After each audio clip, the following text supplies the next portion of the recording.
নমস্কার বন্ধুরা, কেমন আছেন? বাঙালি অনুপে আমি অনুপ নতুন একটা ভিডিও নিয়ে আপনাদের সামনে হাজির হয়েছি। তবে আজকে বৃষ্টির জলে মানুষের ঘরে জল ঢুকে গেছে। দেখুন, ঠাকুর ঘরে জল ঢুকে গেছে। তাহলে বুঝতে পারছেন, মানুষের শোবার ঘর, ঠাকুর ঘরে জল ঢুকে গেছে। এটা কোথায়? নদিয়া জেলার সদর শহর কৃষ্ণনগর শহরে। কৃষ্ণনগর শহরে বেশ কিছু ওয়ার্ড, সেখানে যদি বলা যেতে পারে যে 15, 16, 17, 18 এবং সহ বেশ কিছু ওয়ার্ড, কিছু কিছু এলাকায় মানুষের বাড়িতে বাড়িতে জল ঢুকে গেছে। তবে এই যে বাড়িতে বাড়িতে জল ঢুকে গেছে, এটা কিন্তু গতকাল থেকে যে রাতভর বৃষ্টি হয়েছে, সে বৃষ্টির কারণে যাদের বাড়ি একটু নিচু, অর্থাৎ পুরনো বাড়ি, তাদের তো স্বাভাবিকভাবেই ঘরের মধ্যে জল ঢুকে গেছে। আবার সকালবেলায় জল বেরিয়ে গেছে। কিন্তু সারাদিনে যে বৃষ্টিতে নাজেহাল কিন্তু কৃষ্ণনগর শহরবাসী। সারা পোস্ট অফিস চত্বর এবং সব দিকে রাস্তা জলমগ্ন হয়ে গেছিল গতকাল রাত্রে। এই দেখুন, 13 নম্বর ওয়ার্ডের কাউন্সিলর শিশির কর্মকার, তিনি এক জায়গায় এই বর্ষায় যে ক্ষতিগ্রস্ত হয়েছে সেই রাস্তা দেখতে গেলেন। তারই ওয়ার্ডে 13 নম্বর ওয়ার্ডের দিঘির ধার দিয়ে নতুন রাস্তা হয়েছে এবং সেখানে পার্টেক্স বলা যেতে পারে এই রাস্তা দিয়ে পাতা হয়েছে। বর্ষাকালে সেখানে এই রাস্তার ধার দিয়ে দিঘির ধারে কিন্তু ধস নেমে গিয়েছে।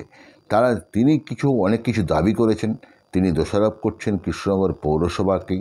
তিনি কি বলছেন সমস্ত কিছুটাই আপনারা নিজের কানেই শুনবেন। এই দেখুন, ধস নেমে গেছে। গতকাল রাত্রে যা বৃষ্টি হয়েছে, স্বাভাবিকভাবে নতুন রাস্তা সাইড দিয়ে মাটি খেয়ে গেছে এবং খেয়ে গিয়ে ধস নেমে গেছে। স্বাভাবিকভাবে এখানে বিপজ্জনক হয়ে অবস্থায় রয়েছে এবং এটা ইমিডিয়েটলি সারানো বা রিপেয়ার করা উচিত এবং সেটা ব্যবস্থা কিন্তু করছে পৌরসভার পক্ষ থেকে। কিন্তু বিষয়টা হচ্ছে তারা কৃষ্ণনগর শহরে সবচেয়ে বেশি কিন্তু দরকার নিকাশি ব্যবস্থা। রাস্তা যেমন দরকার, তেমনি নিকাশি ব্যবস্থাটা খুবই দরকার। নিকাশি ব্যবস্থা যতটা আছে, তার থেকে কিন্তু আরও বেশি নিকাশি ব্যবস্থাকে ভালো করা দরকার। কারণ বৃষ্টির জল জমা, এই বর্ষার সময় কিন্তু জল জমবে। সেই জল জমাটা দ্রুত গতিতে যেন বেরিয়ে যায় শহর থেকে, তাহলে কিন্তু শহরে মানুষের ঘরে ঘরে জল ঢুকে যায় না।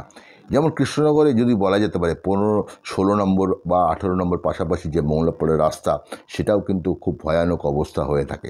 সেটা দেখেছেন অনেকেই এখান দিয়ে যাওয়া আসা করেন। তবে আপনাদেরকে বলি, এই চরম বৃষ্টিতে কিন্তু শহরের যে বেশ কিছু রাস্তা এরকম ধস নামার কিন্তু খবরাখবর আমাদের কাছে আসছে। তবে দিঘির ধারে যে খবরাখবর আমরা পেলাম, সেখানে কিন্তু আমরা নিজের চোখে দেখলাম এবং অন্যান্য যে রাস্তা, সেখানেও কিন্তু প্রশাসন নজর রেখেছে এবং পৌরসভার পক্ষ থেকেও নজর রেখেছে বলে সূত্রের খবর।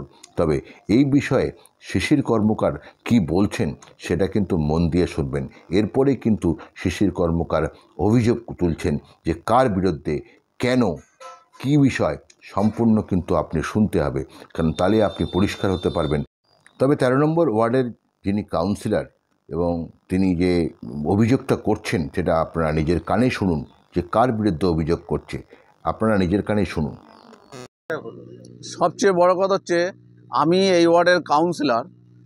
আমি এই রাস্তা যখন করে কোনো রকম আমার সাথে কোনো আলোচনা নেই। শুধু এই রাস্তা বলে না, ম্যাক্সিমাম ওয়ার্ডেই কাউন্সিলরদের সাথে কোনো আলোচনা করে না। কাউন্সিলর যা লিখে দেয় সেটা করে না।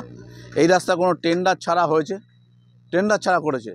এইটা যখন করে, এইটা করলে যে মানুষ বর্ষাকালে স্কিড করে দিঘিতে পড়ে যাবে, প্রাণহানি হতে পারে। এখান থেকে প্রচুর অ্যাম্বুলেন্স, ছাত্রছাত্রীরা যায়, যে কোনো মুহূর্তে অ্যাক্সিডেন্ট হতে পারে। এখানে পেপার ব্লক বসানো উচিত না, এই রাস্তা ভালো ছিল। তারপরে জলটা নামতো সোজা গিয়ে একদম ওই মেথরপাড়ার মুখে, এই উঁচুটা কেটে দেওয়ার পর জলটা ডাইরেক্ট পড়ছে, তলা দিয়ে লিক করছে আর উপর দিয়ে লিক করছে, করে ধস নামছে। উনি যা খুশি তাই করে, কারোর কথা শোনে না বলে আমি এইটা বন্ধ করার জন্য এসডিও এবং ডিএমকে চিঠি করেছিলাম। সঙ্গে সঙ্গে দেখুন, ডিস্ট্রিক্ট ম্যাজিস্ট্রেটকে একটা চিঠি আছে যে যদি কোনো প্রাণহানি হয় তাহলে দায়ভার আপনার থাকবে। আর একটা দেখুন এসডিও করেছিলাম,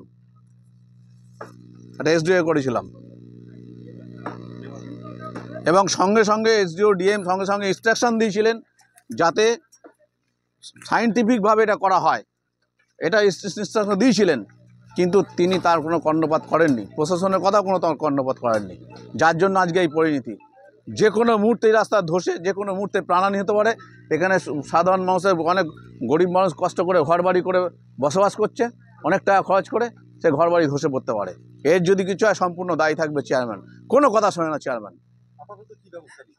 আপাতত এখন দেখছি উনি এই বাঁশ দিয়ে করছে, কি হবে জানি না, আদৌ ঠিক হবে কিনা জানি না। এইভাবে থাকবে না, এইভাবে পাইলিং যেটা করছে, এই পাইলিংয়ের কোনো মূল্য নেই। আপনারা কি চেয়ারম্যানের কাছে আবার যাবেন? আমি তো আজকেই চিঠি করবো, আজকেই চিঠি করবো, আজকে ডিএমকেও করবো, এসডিও করবো এবং চেয়ারম্যানকেও করবো। এবং যদি কোনো ঘটনা ঘটে আমি একদম ডাইরেক্ট ওনার এফআইআর করবো। উনি যেহেতু আমার পারমিশন ছাড়া কোনো বিজ্ঞান ভিত্তিক এটা কিছু করেনি, যেভাবে করার দরকার দিঘির পাড়গুলো, পুকুর পাড়গুলো, সেভাবে উনি করেনি। শোনে না কথা, জানেও না, বোঝেও না, কারো কাছে শুনবেও না, আলোচনাও করবে না, যা খুশি তাই করবে, এই চলছে। আমার নাম শিশির কর্মকার, আমি 13 নম্বর ওয়ার্ডের কাউন্সিলর। আপনারা শুনলেন শিশির কর্মকার কি বললেন। দেখুন, এটা কিন্তু কৃষ্ণনগর শহরে বলা যেতে পারে 16 নম্বর ওয়ার্ড। সেখানেও কিন্তু বিভিন্ন জায়গায় কিন্তু জল জমে আছে। গতকাল থেকে যে বৃষ্টি, সে বৃষ্টি তো প্রচুর পরিমাণে জল জমেছিল, একটু কিছুটা কমেছে। তবে এই সারাদিনের আজকে যা বৃষ্টি বা পরবর্তী যে বৃষ্টি কী হয় সেটার দিকে কিন্তু নজর সকলেরই, যে আরও যদি বৃষ্টি বেশি হয় তাহলে কিন্তু কপালে দুর্ভোগ অনেক। বিভিন্ন জায়গাতেই কিন্তু জল ঢুকেছে এবং বাড়িতে বাড়িতে জল, সেখানে জল পেরিয়েই মানুষকে কিন্তু কাজ সারতে হচ্ছে, কারণ তাদের কাজে যেতেই হবে প্রত্যেক মানুষকে। ঘরে থাকলে তো চলবে না, খাবার জোগাড় করতে হবে, সকলকেই কিন্তু রাস্তায় বেরোতে হয়।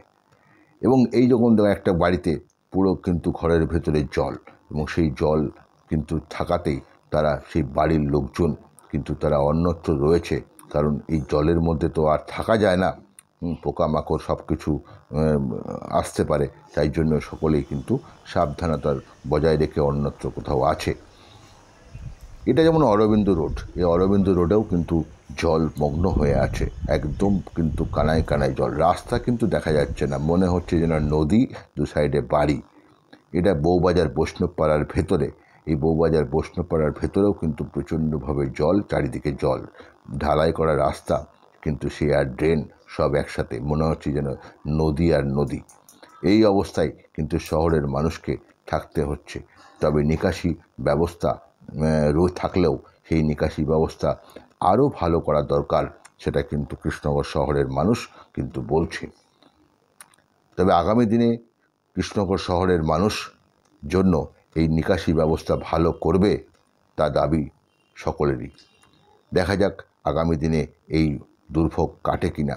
দেখুন, এটা পালবাড়ি, এটা কিন্তু 15 নম্বর ওয়ার্ডের। এখানে পালবাড়ি, এখানে কিন্তু বিশ্বকর্মা ঠাকুর বা বিভিন্ন ঠাকুর এখানে যারা বানায়, সেসব বিশ্বকর্মা ঠাকুরও কিন্তু একদম জলেতে দাঁড়িয়ে রয়েছে, 1 হাঁটু জলে বিশ্বকর্মার ঠাকুর দাঁড়িয়ে রয়েছে। তাদের এই ঠাকুরগুলোর যা অবস্থা, তাহলে কিন্তু জল যদি এখনও পর্যন্ত না বেরোয়, তাহলে কিন্তু এই ঠাকুর কষ্ট করে যে বানিয়ে রেখেছেন তা কিন্তু নষ্ট হয়ে যাবে। এখনও হয়তো নিচের পোর্শনটা ভিজেছে, সেটা হয়তো রিপেয়ার করতে পারবে। পরবর্তী যদি জল বাড়ে তাহলে ঠাকুরগুলো গলে নষ্ট হয়ে যাবে, কারণ এই ঠাকুরগুলো কাঁচা ঠাকুর করা আছে, এখনও রংচং হয়নি। ঠিক বিশ্বকর্মা পুজোর আগের মুহূর্তে রংচং করে বিক্রি করে 2 পয়সা রোজগার করবে। কি বলছে শুনুন। নাম কি? আমার নাম হচ্ছে রীতা দাস। এটা কত নম্বর ওয়ার্ড? এটা হচ্ছে 15 নম্বর ওয়ার্ড। পাড়ার নাম? পাড়ার নাম কায়স্থপাড়া, বক্সিলেন। আচ্ছা, এই যে বৃষ্টিতে জল জমে ঠাকুর ফাকুর দেখছি, এটা কি আপনাদের মানে আপনারা ঠাকুর তৈরি করেন? হ্যাঁ হ্যাঁ, আমরা ঠাকুর বানাই।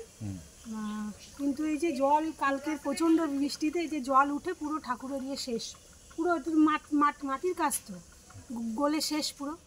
কাউন্সিলরকে জানিয়েছিলেন?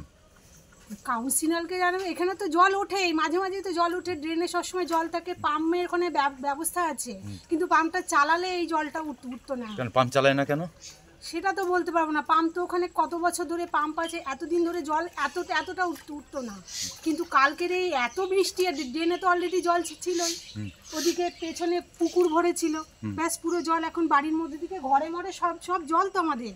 তা এই সকালবেলায় কি কাউন্সিলর এসে দেখে গেছে যে? কেউ তো আসেনি। না জল কি চাইছেন আপনারা?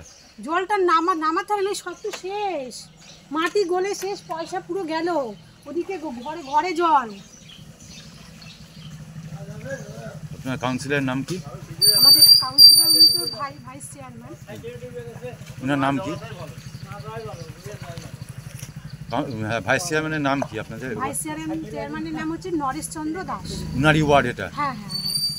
আপনার নাম কি বললেন? আমার নাম হচ্ছে রীতা দাস।